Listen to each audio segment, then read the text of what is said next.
is Hidden Killers Live with Tony Brueski, Stacey Cole, and Todd Michaels. The Luigi Mangione hearings that started last week continue this week to determine whether prosecutors have a case against him. For the first time, we saw body cam footage, or at least images of the body cam footage from inside the Altoona McDonald's. Officers approaching Mangione at a back table. The moment he pulls down his mask, the fake ID, the backup flooding in with Christmas music playing. We heard about the 911 call from the manager. We saw photos of what was in the backpack, the ghost gun, the silencer, the manifesto, the cash. The defense wants all of it thrown out. If they succeed, prosecutors lose the weapon, the writings, the motive, and everything Mangione said to police and corrections officers. They'll be left trying to prove the assassination with surveillance footage and some fingerprints on a water bottle. If all that gets thrown out. Will all that get thrown out? Well, that's the big question. Jennifer Coffindaffer, retired FBI special agent, is with us. She has been tracking this case from the very beginning. She knows what's in the evidence pile. She's been watching the footage. She understands what's on the line as Judge Caro decides what stays and what goes. So let's just begin with what we've been learning this last week and what's going to be going in to this week. We finally saw the body cam footage, or at least images from the body cam footage and the latest stills. Walk me through what stood out to you with all this. What did Mangione's behavior in that McDonald's with the officers and the patrons that were rather alarmed tell you about where his head was at? Well, I really believe that Luigi, of course, did not want to be found in any way, shape, or form. That's why he presented that fake ID. That's why, according to the officer, his hands were literally shaking. He was all masked up at a time when nobody was masking really much at that time at all, certainly not in Altoona, Pennsylvania, and hooded up too. Really, all you could see that was the giveaway were those eyebrows. Somebody, Brian Koberger. So again, I think he was terrified and really surprised he was found. What about the fact that he went for 5 days here around the country? He was connected. He had family. He had a lot of friends. He had he wasn't just like some weird loner out there by himself. Now, there had been, some issues with family here and there, but the fact that for 5 days the country knew who they were looking for, it was pretty clear who this guy was. We didn't necessarily know his name yet by any means, but what does it say to you about those 5 days and it ended up being found at a McDonald's back in the corner? Well, I think he definitely had somewhat of a very good exit plan for getting out of New York, obviously, because he got out of New York. But from there, it seemed like his plan really straggled. He wasn't sure exactly where he was going or what he was doing. But I think he did a nice job staying below the radar, right? Staying in small towns where even after the call comes in that they think they have Luigi Mangione, they say specifically the CEO or the New York assassin, that nobody believes it, and they start him-hawing and cracking up and making bets about Subways or sandwiches. Sorry. Yeah. Subways and sub sandwich. Yeah, no, you'll get you a hoagie if it's actually him. That was interesting that they didn't really believe it was going to be the guy. And I mean, I'm sure plenty. I bet there would be a lot of stories around the country from a lot of people, a lot of officers at that moment in time responding to suspected calls of, we think this might be Luigi Mangione, especially in that part of the country too. I mean, you have a heavy Italian population just outside of New York in that area. Folks who may resemble Luigi Mangione. It would be probably fairly common to have that call to, but to actually be there and go, oh God, this is the guy. I mean, basically what he said is when he pulled down the mask, he knew it was the man. Yeah, that's it. I mean, he has a very unique face and look, actually, even though, quite frankly, I've seen on social media, there's another kid that looks almost exactly like him. He's got a lot of doppelgangers or, very close lookalikes out there. But certainly that police officer was convinced it was him the minute that mask came down. I'm really surprised that he didn't go get those brows waxed. I mean, he's walking around looking like Eugene Levy, and everybody's going to recognize him, I would think. But, he really didn't do anything to change his appearance. No, not too much. I think he thought that just being in the hood, meaning not in the hood, but in a hood, disguised him enough, that and the mask. The problem was this is no longer the era or time of COVID. And that's really hurt him. I think if it would have been the time of COVID, it might have been much longer before he was ever discovered. But you can see this was his MO from the beginning. I'm glad you put up these photos because these were the initial photos of him seen on surveillance cameras at various stores. And you can see it's almost the same minus the mask. Yeah. It's interesting. He did, like Stacey just said, he didn't do a whole lot to change his appearance. This is someone who obviously thinks his opinions matter a hell of a lot more than others, who thinks that, he's this justice warrior, that he's out there doing this. And if you look at his social media prior to this, he's a narcissist. He's one who's very obsessed with his looks. He presents a very specific look at me. Look how pretty I am. How much do you think that ego played into him not changing his look, where he's just too pretty? He doesn't want to alter how good he looks if that's in lieu of him getting caught. I wonder how much the vanity angle of this prevented him from doing what almost anyone else, I think, in this situation would do, and dramatically change the way you look so you don't get caught. That didn't seem to be an option that registered for him. Exactly. You got $7,000 in your pocket. How about buy a blue jacket? How about shave your head? How about shave your face, trim up those eyebrows, just get a totally different appearance as best you can. Even dye your hair, something. Pull a Scott Peterson, but he did nothing, and he certainly had the means. And with all of these people, I always say this isn't about the crime. This isn't about their cause. At the end of the day, it's about them and bringing themselves up to this level of, look at me, I'm some sort of hero, I'm some sort of martyr. But isn't the irony great right now? This is the irony. He's so flippin' rich, from such a rich family, and he's got money pouring in. He's got the best attorneys money can buy. He's going to spend millions on these cases. And you know what?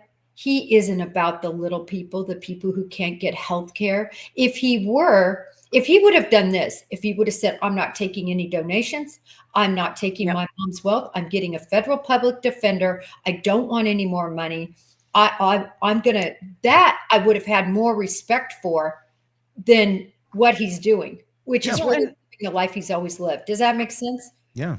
How about, instead of killing the CEO, maybe donating some of that money to help people get the health care they need? I mean, he took it so far in one direction. Instead of doing good with the power that he had, he just decided to shoot some guy who, as tragic as it is, he's just a cog in the wheel. The wheel continues on. He didn't do anything. He didn't change the world. No, but he got a lot of attention to himself. That's right. And Stacey, at the end of the day, that's what he really cared about. There is no way he was a disaster after his Ivy League education, right? Mm-hmm. He couldn't stay in the workforce. Instead, he decided to just use his parents' money to travel throughout the world and live it up. I mean, that's what he really did. He had that job. It didn't work out. This was a guy that wasn't willing to put in the work necessary to himself, maybe become a CEO and manage a healthcare company, right? He had all the bona fides. Yeah. Like, if you really want to change something, then get in there and change something. this is not the way to change something. A lot of criticism here about the Altoona PD and how they handled finding the most wanted man in America at that time eating a hash brown in the corner. What's your thoughts on how all of that went down, from the talking for 20 minutes before any sort of Miranda rights or Mirandas are given? Give me your thoughts on how all that played out, because there's a lot of talk about that right now. Yeah, so let's first just talk about Miranda. A lot of people think they literally think of Law and Crime or these other, television shows. We don't come in typically and go, FBI, you're under arrest. You have the right to remain silent. That is so movies. Why? Yeah. Because typically what invokes Miranda are two things. It's a two-pronged test. One, are they in custody or can they leave? Is it just a temporary detention? Number two, are you questioning them? I think people often mix up spontaneous utterances made by an individual when they're in custody and questioning an individual. Obviously, when they first went up to him, they didn't even know if it was going to be him, and in fact, didn't think it was going to be him. So they needed to ask for identification. They needed to ask a lot of those general questions. Now, we know that the more seasoned officer, right? There were two officers. The initial officer was a 6-month, I think, trainee, and the other one was more seasoned. And he said he knew that once he took the mask down, it was him. So at that point, in my view, as a police officer, I know there's no way in hell I'm letting him go. So he's under arrest, or he's going to be under arrest. So I know at that point, I really can't ask questions, and I don't want to ask questions. I want the detectives who are trained to ask questions, not the patrol guy. I want that to happen in a controlled environment, and that's where normally you Mirandize for the first time. You get them to sign a piece of paper and everything else. Mangione gave a fake ID at first, and then they said, hey, there's like real consequences for giving a fake ID. Right. And then he just immediately pushes back. He doesn't go, well, that's me. He's like, you're right. My real name is this. Like, not even much pushing at all. Just pretty much like, hey, we caught you in an act, not saying that you're this guy or that guy, but what's going on here? He has a backpack with a gun. He's got cash. He's got all this stuff on him. What's your read on his behavior of just how quickly he just kind of gave into, the jig is up on who he is? Well, and I'll say this, judging from not only dealing with people like this in the past, but then on the characteristics we know about Mangione. First of all, this is not a hardened criminal. This is his first rodeo. This is somebody who knows he's got the ghost gun in his bag. He's got his manifesto, if we even want to call it that, in his bag. We've got bullets. We've got everything needed to show that he's guilty, 7,000 on his person. And I think he's like, you're right, you got me. I mean, he's not stupid. There was nothing he could say to get out of it at that point, and he knew that. Yeah. Yeah, I'm still kind of surprised by it. Are you surprised he didn't give any sort of pushback, though? That it just seemed very transactional for something like this, for someone who's fleeing, that they're just like, yep, you guys want to McDouble before we head out of here?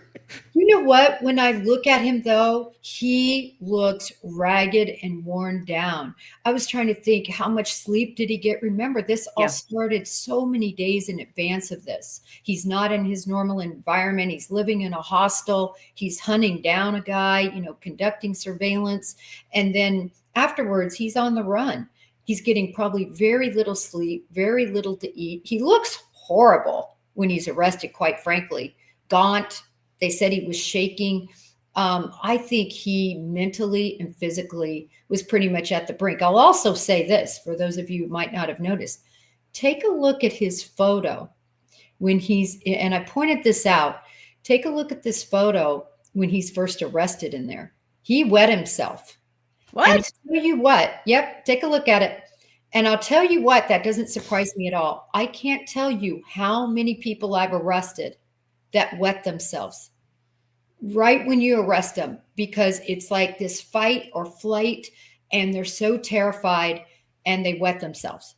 It happens all the time. It's not unusual. And it was one of the first thing I looked at. When you look in the room where he's being kept, you'll see the wet stain all around that area. And I'm telling you, it's not unusual. It's not unusual with people who fight too. Yep, that's the one I'm talking about. Take a look. Oh my God. No way. Yes way. And it's not unusual. I know you guys are like, oh no, but this is not unusual. It was one of the first thing I looked for. Let's see, did he wet himself? He's a new criminal. He's an Ivy Leaguer. He's never been in jail before. His whole life is crashing down before him. He's exhausted. I bet you he wet himself. And sure enough, I looked and I'm like, yeah, he sure did. Is that usually, is that a pretty sure sign that you got the right guy if they wet themselves? Well, I mean, or does that happen with folks who are not the right guy, where later it turns out this isn't the right guy? They're just really nervous and scared, and they wet, or does it tend to be more of a sign of, yeah, that's the guy? Tony, I've never not arrested the right guy, so I don't know the answer to that question. Yeah, I can tell you that so many people you arrest wet themselves. Shit. Not usual. It happens. Yeah, it happens. I was trying to think of all the first arrest I ever made. It was a female. She wet herself. I can think there's too many to count, but just let's say 10% or more wet themselves. I've really learned something today. I had no idea that even was a thing. I mean, there's our headline: Luigi Mangione wet himself. Yeah, there's our title. I pointed it out when he literally the day I saw that photo. So the day that came out, I was like, yep, he wet himself. Wow. I'm just kind of, I don't know. I'm kind of taken aback by that. I can't say I've ever wet myself in any shocking, scary, stressful situation that I've been in. Never been like on the run after murdering someone. Exactly. But that's just, it seems like that's a choice. Like, I don't know. I've never been in a situation where I'm like, I just can't control this. Well, I look forward to being 80 and maybe having that experience at some point. But I just, at 20 something, to not be able to control that really. He probably didn't even know what happened till after it happened. It's a complete fear, involuntary response, fight or flight response. Yeah. And Tony and Stacey and Todd, you've never been likely fighting for your life, seeing the life flash before you, thinking you're going to go to prison or get the death penalty. It was a, come to Jesus moment for him. Wow. I did it when I was in kindergarten, but that was because we were learning how to distinguish coins, and that was scary to me. So I think Jennifer's right. In a bad situation, you just let it fly. So now if you saw like a penny, because you're like, we got more pennies. He's triggered. Todd's just like, oh God, fuck, I got to change my pants. It's always fascinating too. You just want to get him out of those clothes. You're having to handle them. You have to frisk them. You got to put your hands in their pockets. It's just a mess. It's just gross. Yeah. A lot of gloves. Something it just hasn't been adding up with Luigi Mangione's behavior. He shoots a man in the back on a Manhattan sidewalk, then sits in an Altoona McDonald's for 40 minutes while his face is on every screen in America. He gives up his real identity without a fight. He tells police about the knife that they missed that he has on him. He never touches a backpack with a gun inside. In custody, he talks constantly about healthcare, about his travels, about his books. There's a lot to break down here about Luigi Mangione. Jennifer Coffindaffer, retired FBI special agent, is with us. We're hearing more about his chatty Cathiness with the guards in the prison. Some of that is starting to come to light in some of these hearings. What's your take on that, where he's allegedly, according to the guards, even brought up his gun that he has, the 3D printed gun and silencer? They're trying to fight all this and suppress it from getting into trial. But what does it tell you about Luigi, the fact that he's ready to just start chatting it up with the random guards wherever he's at the second he's caught? Well, I think a couple of things. First of all, number one, he is, as I said, this is his first rodeo. I don't think he really understands the breadth of the legal system, how all of this can and will be used against him. He just doesn't seem to grasp that. And number two, I'm not sure he thinks that there's a way out. I think it's in his lawyer's hands, but just like when he immediately sort of came clean with his name, I think he really doesn't know that he has a way out. Do you think that he thought that he was, I mean, obviously there is a faction of our society that is looking at him as some sort of folk hero. Yep. Through, I think, very misguided prism. But do you think that he thought that it was going to be greater, that there was going to be more of this, that even the law was going to be on his side going, oh, you shot the CEO? Oh, well, you don't need to sit in the back seat anymore behind the cage. You come up here. I just got a donut. You want it? Here. I mean, yeah, we'll stop at Arby's. I mean, do you think there was a really extreme, grandiose level of thinking that was going on for a period of time with this guy? Because it doesn't, obviously he's young and he's dumb, but I'm just wondering how much of that is mixed with entitlement as well. I think you're exactly right. You hit it on the head. This is somebody that has excelled at everything he's done. He went Ivy League. He was in a private school. He was at the top of that class. This is a guy who could have paved his way and done anything, and he thinks it's pretty special. And I wouldn't doubt at all that in his sort of messed up notion of the world that he thought people would be going, this is amazing. I'm so glad you cowardice shot somebody in the back. Way to go. I'm behind you. And of course, we've seen millions be behind him. I mean, it's sick to me to see the commercialization of his face, to see him announced at concerts and people go wild, to see the women flock in to support him. It's really sickening, but expected at this point. I was going to ask about that. What does it say about our society that we are, and I don't mean we as in myself, but that we are elevating a murderer to like iconic status, if you will? I mean, people were buying the jacket he was wearing. They were buying Luigi, hats from the Mario Brothers. It's kind of a crazy thing that we elevate somebody who just killed someone. Well, I will say for sure, this isn't a first at all. Right now, if you go on Amazon, you can buy Ted Bundy's hoodie, the hoodie look-alike replicas.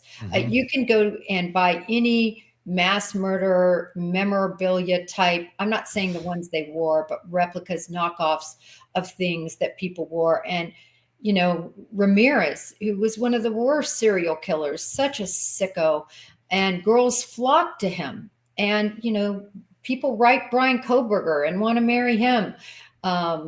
Look at what the Menendez brothers did to their parents, and people want, to marry them and did marry them. So this is nothing new, but it's certainly elevated in Luigi's case. Yeah, it certainly is. I mean, what does it say? It says we are a society of bad decision makers. Well, and people are donating their hard-earned money to this guy too for his defense, and he doesn't need it. So what side are you on? If you've got extra money to spare, give it to a charity for somebody who needs some medical care, because isn't that what he was fighting for, allegedly? It just, none of it makes sense. Have we all lost our minds? Yes. Okay. There's no way to make sense of the nonsensical.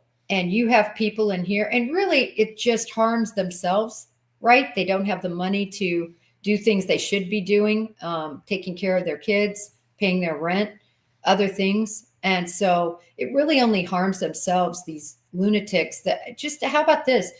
Take days out of your life to go to a trial.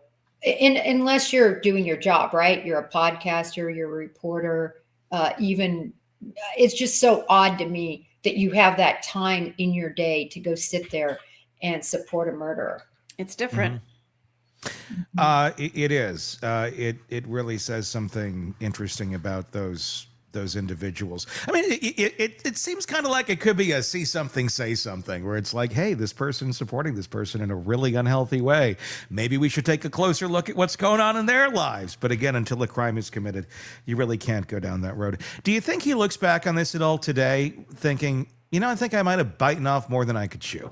And maybe this wasn't the best of ideas, or do you think he's just, he's down this path now, and this is his plight in life, and he's gonna live it up to the best of his ability now, because there really is no other options here.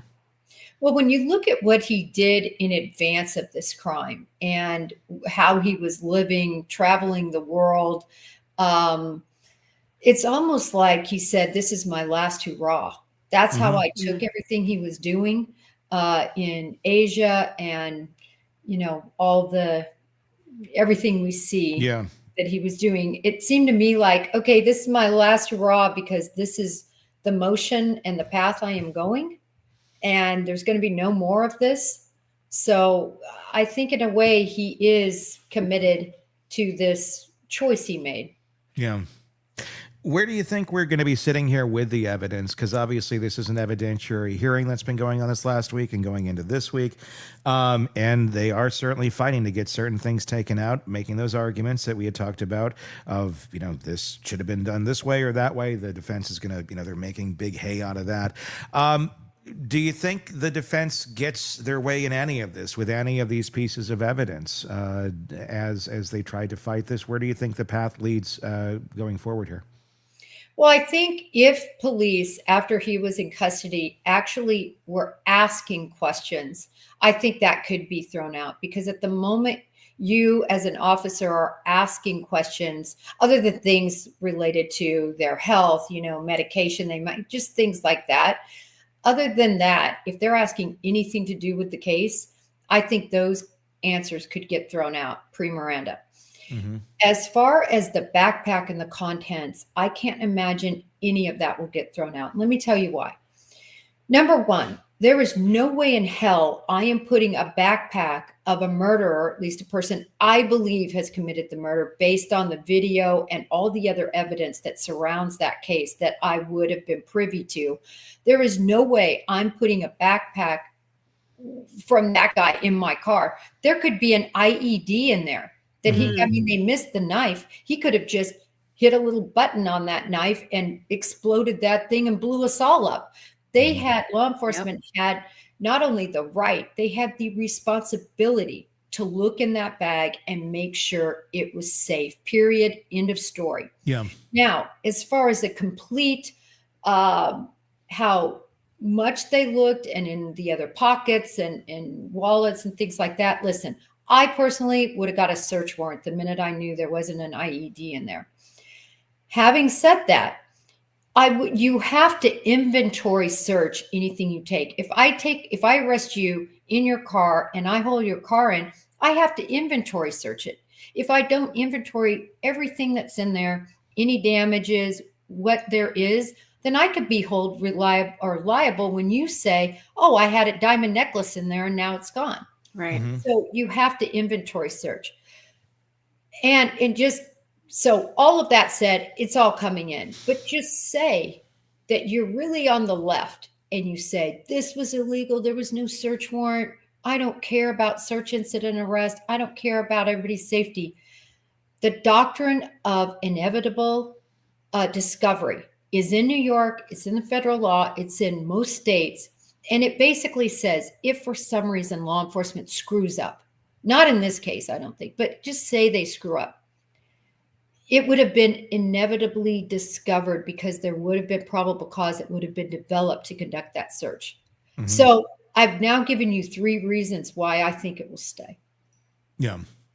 Plus, it shows it was there initially, too. It can't be something where it gets into question of, well, then they took it here, and now suddenly this is in there, and he's denying it's there. He's not denying any of these things. They're just saying the way in the path you took to get there was illegal or was unlawful, even though, as you've stated there, probably not when it comes right down to it.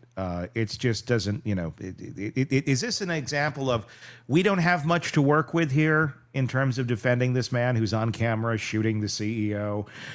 So we're literally just kind of playing semantics? No, I really think that they are hopeful that maybe they can get some of this excluded.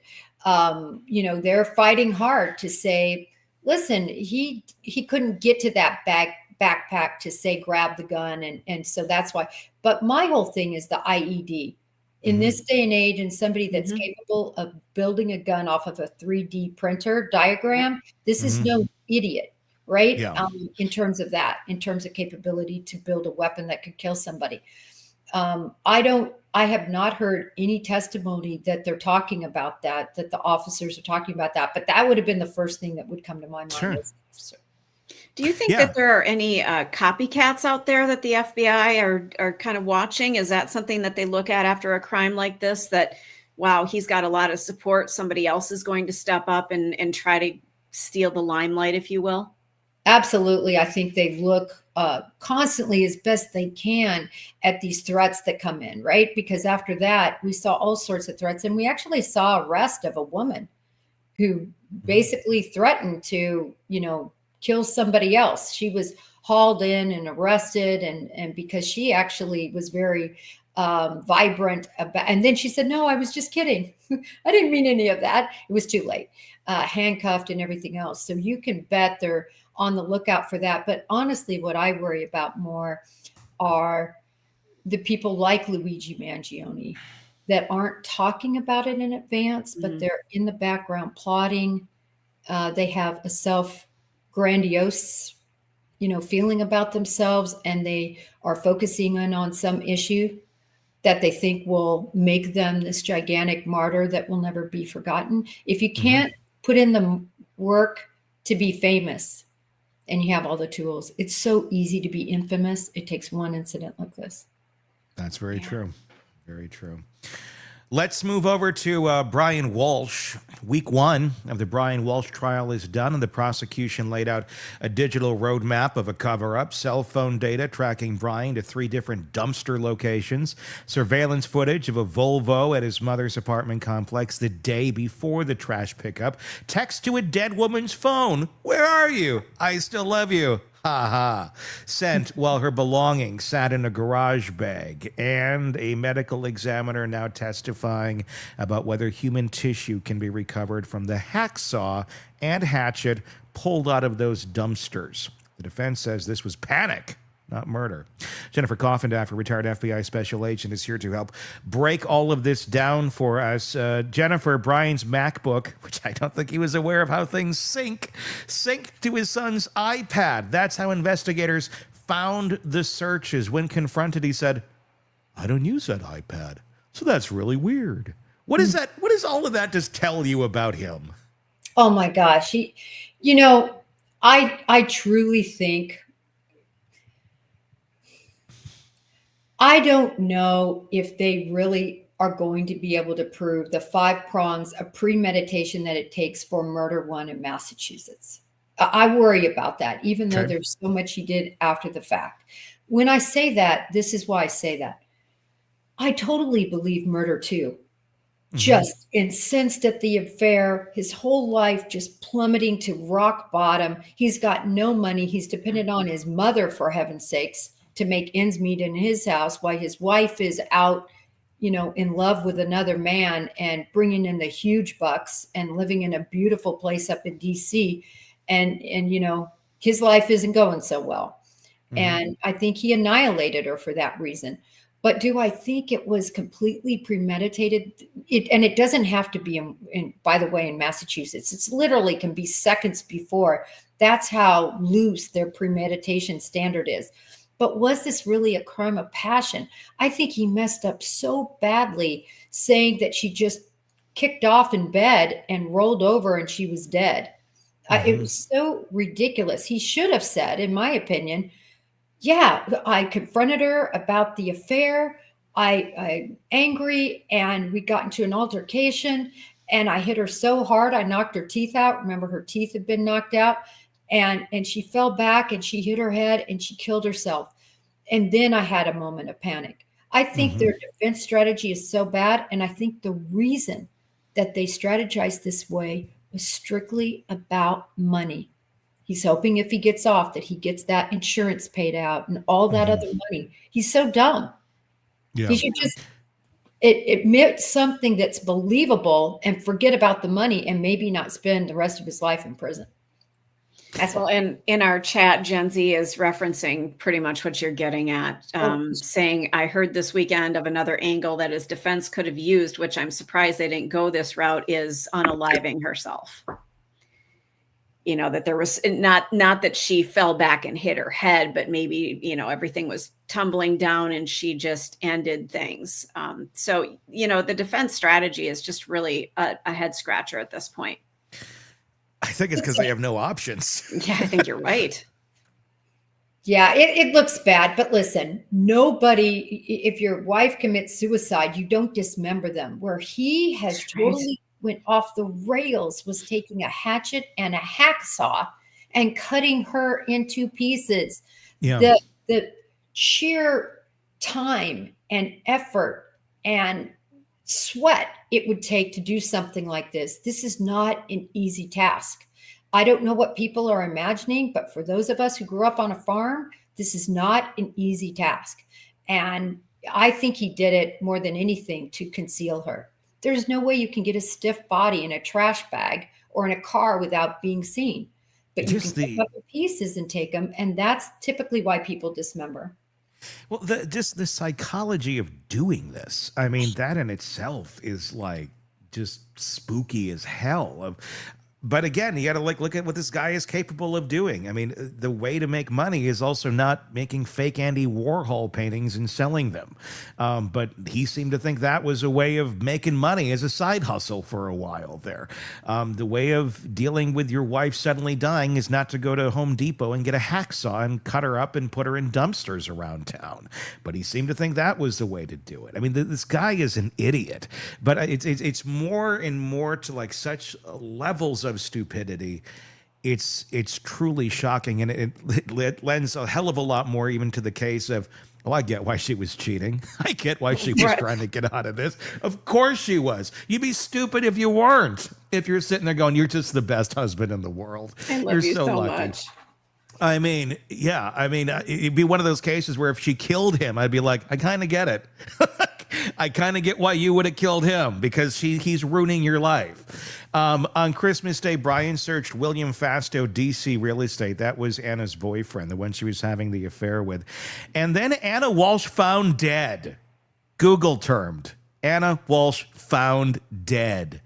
And Christmas Day plane crash. The defense says he didn't know about the affair, that this was some sort of a frantic search because there was a plane crash Christmas Day. Wasn't her plane by any means, but there was. And he was looking to see.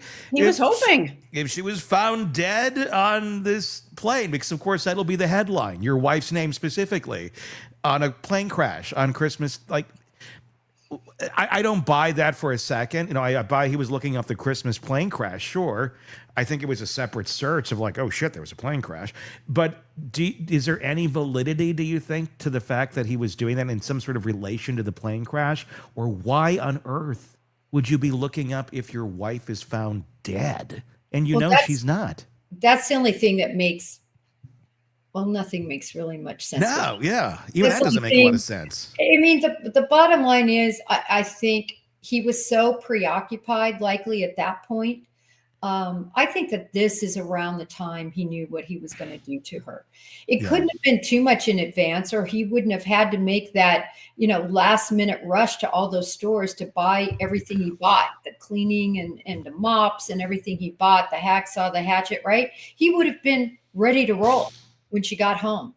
Yeah. So it was clear to me that, after it all happened, he had to cover it up. But when did he really make the decision to kill her? I just I feel like he was totally premeditated with all of that. Just the anger swelling up. Like, did he just jump the gun then? Like, literally, like it was in his mind, this is simmering for a while. And then it makes you wonder did something happen on New Year's after they had some drinks, after the friend had left? Did something come up about the affair? Something about, a lot of changes happen on New Year's Day. I mean, New Year's Day is a rather big day for bad shit to be happening, because a lot of people, all right, I'm starting something new. And it makes me wonder, did Anna say, something done. of, I'm done, or I'm gonna, I'm going to, DC this week and I'm not coming back. Something that would have then put those gears into motion even more than they just were, where he was just making those weird casual searches about finding your wife dead a week earlier. Did that all get put into motion over something that was triggered that night? And then it was just, okay, I'm going forward with it. Is that premeditated then too, if that's what happened? It's premeditated, Tony. Even if, like I said, even if it was seconds before, they have a weird premeditation law there. You don't have to plan it to premeditate it. So that's the weirdness about Massachusetts law. But definitely to your point, what was the straw that broke the camel's back, I think is what you're asking. Look, she already had taken a job there months earlier. She had already missed Thanksgiving and was with her lover then. Yes, it was to see the mom, but surely he was aware of something by that point. Listen, I don't think they were sleeping together. He's on Pornhub, right? She's sleeping with somebody else. He, to me, would definitely know that they were having, his wife was having an affair. She talked to the realtor, or I'm sorry, to her HR boss about kids, about moving her kids there. I think so much was in motion. Obviously, we can only hear his side of how things were perfect. I don't think things were perfect, and I think he absolutely knew what was brewing.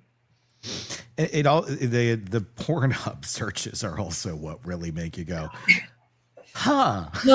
Yeah, things that make you go, Yeah, things that make you go, Like, so he finds out his wife's doing these things, and then he immediately translates that into, how can I get off on this idea? I mean, literally searching for wife cheating and that sort of material. Like, are you... Did he think he was in a different search engine? What's that? Did he think he was in a different search engine? Did he realize he was still in Pornhub? I'm sure he did. He was looking for material of that nature. He was putting himself, it was a fantasy, because he's living this life. He's coming to the realization that his wife is cheating on him. So he's then looking at material that he somehow will find, pleasurable, in that vein. It's like, what the fuck? Again, that's probably why she was cheating, because he's a sick bastard. There's a lot of reasons, I'm sure, why she was cheating. Jennifer, what do you make? I mean, I didn't quite get this argument that the defense is making, that the prosecution is cherry picking evidence, showing body disposal searches, but ignoring the wine and restaurant queries. They're not showing you all of that. I'm thinking, like, that's a service to you that they're not showing that, because I'm like, that kind of makes it worse, in my opinion. If you're like, hacksaw to cut up wife, this and that, does Applebee's deliver, or whatever the hell he's searching. I mean, it's like, what are you, like, going to find the fine Chianti after you just took your wife's femur off? Like, it's true. I don't. You're looking for what's the most relevant, right, Tony? Yeah, of course you are. What's the most? But it makes him look crazier with these other searches mixed in there. Yeah, it's true. It's like you actually get to see somebody's brain and how they're functioning before and after murder. Yeah. Right? I mean, that's like how he's functioning. But the bottom line is, none of us are ever going to make sense, particularly of why he searched and in what order he searched, because it doesn't make sense. We often try to do that, right? We try to use, because we're logical and sensible and we're not homicidal, and we try to fit into our thought process how in the world they would do it, or why in the world they did what they did. But I think, quite frankly, his searches just show he was going to do this. He's angry. He wasn't well prepared. I think it shows a crime of passion, personally. And I think they made a defense strategy mistake with how they chose for her to end up dead. Do you think it would have been better for him to say that she had revealed the affair, or he figured it out and he had a mental break? They didn't take this angle at all. Nope, they didn't take that angle. And as I said, I really think it came down to the money, because if you if you kill your wife, you're not going to get any insurance benefit. And there was a lot of insurance benefit, and there's a lot of money out there. Yeah. And I think in his warped mind, he somehow thinks he's going to get off, that people are going to believe she just died in her sleep, and that he's going to live happily ever after with millions of dollars and his kids. He just has totally lost touch with reality, I think. You think he was out of touch with reality for quite some time beforehand too? Or do you think this was new? You know, so look at what he did to his father. You know, his father had disowned him. And then when he died, he falsified everything, stole everything of value in his house, was even trying to sell his house fraudulently. Nothing was given to him. I mean, that tells you a lot about this person we're dealing with. Yeah. When a parent could disown you, and then when you steal from your dead parent who disowned you. Yeah. This guy is a bad dude. No empathy, no love. He's bad. None. And that's what I think it shows more than anything, because you're exactly right. The parent thing, that was a whole big thing in this. The lack of emotional connection to say, well, you didn't see these searches, because it's insane. Fine, let's look at these searches if you want to bring them up. But it shows exactly that. Like whether you panicked and freaked out, you would still have this emotional connection. You wouldn't be searching wines in the days after you're chopping your wife up. You're not searching for restaurants the moment right after you chopped your wife up.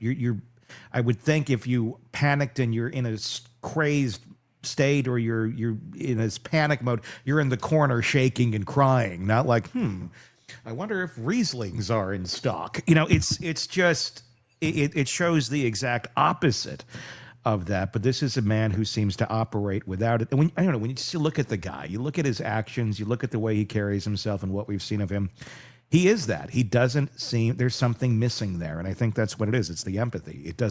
It's not there. And then once you can understand that, you can understand his thinking all the better. Probably the best damn thing that happened is the fact that he is such an idiot and he was caught for this, because God knows what would have happened next with those kids. That's a really good point. You know? I tell you, these family annihilators, which I think he is, I am so glad he didn't kill his children. I'm so glad, because sometimes when they know everything's lost, they just take out everyone. Yeah. And for some reason, thankfully, he spared the kids. And that's another reason why I truly think this was a huge fight. Remember, the teeth were knocked out. That's what I keep trying to say. This was not an easy death. Take me back to the teeth part, because I'm trying to remember this as, how do we know the teeth were knocked out? He searched for it, didn't he? Yeah, he does a search records related to the teeth being knocked out. Yep. And I can't remember the exact verbiage, but that's how we know for sure the teeth were knocked out. Based on his search history. Because we don't have a body, we don't have a skull, but because he searched for that tells us, well, I mean, it tells us that at least he was thinking of the idea of removing her teeth, you know. I guess he removed them. To me, what that told me was this was violent, and in the probably blunt force trauma situation, her teeth were knocked out. And so he's trying to figure out, you know, how to explain that, because remember, he doesn't know the body isn't going to be found at that time. Yeah. He's hoping it's not going to be found. It also begs the question that if he were doing this, maybe while she were still alive, if this was blunt force trauma, would the kids have heard something, anything? It depends. I mean, you know, if one blow and you're out, you know, you're not awake. Or if he's just strangled her, you know. Could have strangled her and then beat her. I mean, look at Gabby Petito. Look at Kaylee Gonzalez. Yeah. I mean, these people were not just, it wasn't like one knife blow and we're done. No, we're going to mangle her face to the point of not being recognizable. Gabby Petito was beat. She had bruising. You know, a lot of people think she was just strangled. She wasn't. She was strangled and beaten about the face. So, you know, when people are in a rage like that, they just go gorilla crazy. It's going to be fast. What do you think happened with the body at the end of the day, in your opinion? Oh, I think that he cut it up in amounts that could fit into these trash bags. We've talked about it before, but dead weight is heavy. And it would have to be small enough that you could then tie the bag. I would think that he might have even needed 2 bags for her whole body. And I think he cut her up into those little pieces, and just unluckily, the bags that didn't get into the incinerator ended up not being her. So she was incinerated for sure, I think. Yeah. Yeah. And that's why we're not finding anything and never will. This is just a dark one. Brian Walshe, we'll keep watching this and seeing where this goes. You think the defense is going to have any chance of arguing anything here without putting him on the stand, or do you think he'll make it there? I mean, they promised us in opening statements that we would hear from Brian Walshe. Now, this is my question: is that semantics? And they meant we're hearing from him because of the recordings of the interview, right? Which you could argue is hearing from him. But what I've said from the beginning is they have to put him on the stand if that's their only real evidence. And listen, this is an Alec Murdaugh type of brain that we're dealing with here. Somehow he talked Anna Walshe into marrying him. True. He is pretty, persuasive, right? He was in the upper crust of society for a while. I mean, so I think he thinks he's pretty capable of leading a jury astray like Alec Murdaugh. So I think he has to testify, but we'll see. I mean, I think he'd be stupid too, but I think he has to. He was able to fake it long enough to keep these people in his purview. It'll be interesting to see how he reads on a stand. That's the only. I don't think it's going to work by any means, but it's the only shot he's got. Otherwise, everything else is just so damning. Jennifer Coffindaffer, retired FBI special agent, as always, thank you for coming on here and giving us your thoughts on these cases. And with that, be sure to leave us your thoughts in the comment section on YouTube, and be sure to press subscribe wherever it is you're listening to us or watching us. We do greatly appreciate that as well. Until next time, for Todd, Stacy, and Jennifer, I'm Tony Brueski. We'll talk again real soon. Want more on this case and others? Then press subscribe now and don't miss a moment of true crime coverage from Tony Brueski and the Hidden Killers podcast.